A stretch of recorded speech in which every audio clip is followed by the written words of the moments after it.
Вітаю, шановні глядачі! Сьогодні будемо ремонтувати ось такі чоловічі кросівки.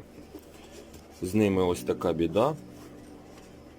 Як бачите, подошва ця не клеїться, тому вирішили з клієнтом будемо міняти.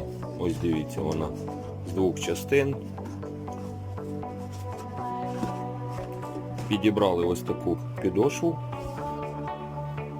Результат, звісно, вам покажемо. Все буде гарно. Чудового дня. Ну що ж, шановні глядачі, давайте подивимося, що в нас вийшло. Ми міняли підошву, нагадую. Як бачите, підошва стала. Поміняли, проклеїли, прошили.